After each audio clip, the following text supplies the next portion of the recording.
Sino si ba to? Sino yung nagala natin, di ba? Sino to? Sino to? Oo. Ako nasa restaurant. Kasi... Tayo sa restaurant ka, boy! Oo, pare sa restaurant. Yan yan. Yung ano, yung 5 piso lang yung binibenta natin. Piso. Oo, gagawin. Sa restaurant. May uwi natin 5 piso lang. Hindi Maricel yata. May ambition. Kaya panibol niya sa atin, kaya Lagay ko din.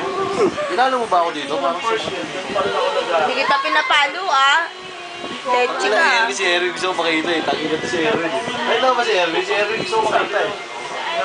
Si Jerome, malagano sa akin sa Friendster eh. Ay, tanga na si Jerome, gagawin din natin kinokontak. Si Jerome nga nasa Friendster. Expect mo yun, di ba? Oo, simula ng high school, plastic yun. Ang tapo. Ba't mo na ano, kinokontak, loko ka? Wala na ako Oo number nga, nun si kasi... Jerome. Parang nag-asawa na, no? Guys, pakita ka ulit.